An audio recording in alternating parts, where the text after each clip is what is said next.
السلام عليكم ورحمة الله وبركاته. صباح الفل وصباح اللفت الأبيض. النهاردة بقى مع بعض هعمل إيه؟ هنعمل اللفت زي ما انتوا شايفين، لفت جميل كده إزاي. غسلناه غسلة حلوة أوي أوي أوي زي ما انتوا شايفين كده أهو. وبعد كده هنقطعه وحطه طبعا إيه في قلب الطبق، ونحط ملح ونسيبه شوية. طب تعالوا نشوف الأول إحنا عملنا إيه. أول حاجة نزلت السوق، جبنا جزر أهو. جبت جزر يا ولاد. جبت طماطم حلوه قوي قوي، شايفين؟ بصوا منظرها عامل ازاي، جميله ازاي وحمرا. جبت طبعا طماطم كتير عشان اصلصلها واشيلها في الفريزر. جبت بطاطس، جبت فلفل. طيب تعالوا بقى يلا، طالما نزلت السوق مره واحده تعالوا نشوف بقى نعمل ايه اللفت ازاي بطريقه سهله قوي بسيطه. وجبت كمان بنجريه صغيره، بس طبعا مش هحطها كلها، هحط نصها. يلا تعالوا نبدأ كده ونقول بسم الله الرحمن الرحيم ونصلي على الرسول عليه أفضل الصلاة والسلام، ونبدأ الفيديو. كده زي ما انتوا شايفين قطعنا اللفت اهوت، زي ما انتوا شايفين كده قطعناه حلو. تعالوا بقى. طبعا انا جبت، في ناس بيبيعوه ال4 كيلو ب10. تمام، انا جبته بقى ب5 جنيه. شفتوا بقى ازاي؟ انا الوحيده اللي جبته ب5 جنيه، لان هما بيبيعوه بالايه، بالعروش بتاعته. ال4 كيلو ب10. طبعا انا مش عايزه العروش دي لان دي بتوزن، فانا ايه جبته ب5 جنيه. اكتبوا لي في الكومنتات بقى، كان غالي ولا رخيص ولا اتضحك عليا؟ يلا الحمد لله. اول حاجه بعد ما قطعناه زي ما انتوا شايفين كده، هنحط بقى ايه، ملح، واسيبه لمده ساعتين. نحط شويه ملح حلوين عشان ينزل الميه بتاعته، وبعد ساعتين نعبيه بقى مع بعض ونعمل الميه ايه مع بعضنا. تمام، يلا نقلب بقى كده. دي تقليبه حلوه. تمام، ونسيبه لمدة ساعتين ونشوف بعد الساعتين هيبقى عامل ازاي ونعمله مع بعض. خليكم معايا.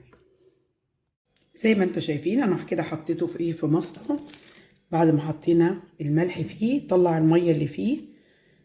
مسكنا طبعا برطمانات. هنا انا قطعت الجزر وحطيت الجزر في البرطمان، محطيتش اي حاجة تاني، وحطينا المية بس تغلي. نحط بقى الايه، اللفت كده. طبعا المية بتاعته لما بتصفى احنا مش عايزين المية دي،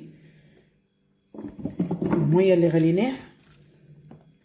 هنحط بقى فيها ملح وفيها شطة بس، وشوية خل صغيرين، مش هنحط اكتر من كده.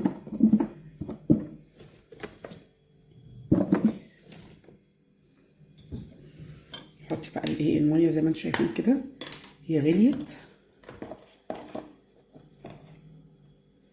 حطي كده معلقتين شطة،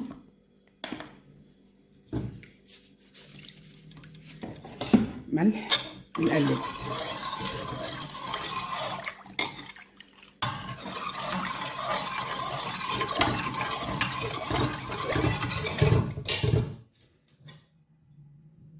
عامله بقى الايه، البرطمان هنا. وبعد ما اخلصه خالص شوفوني وانا ايه بنعمله مع بعض. زي ما انتم شايفين اهو.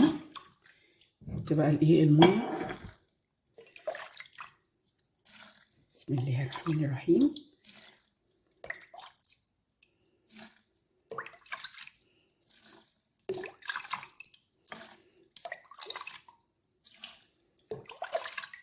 طبعا المخلل دوت لا غنى عنه طبعا في البيت اهو.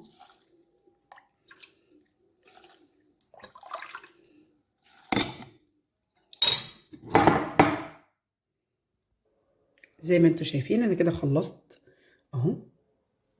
تعالوا بقى نقفل بقى البرطمانات بتاعتنا. سهل وسريع ومفيهوش اي حاجه. ده كده اللفت بتاعنا، وده كده الجزر واللفت اهو. قولي لي بقى رايكم وتعليقاتكم. ما تنسوش السبسكرايب ليوميات مطبخ الياسمين، ورايك وتعليقاتك. واقول لكم السلام عليكم ورحمه الله وبركاته، وكل سنه وانتم طيبين، ويعود عليكم يا رب الايام بخير.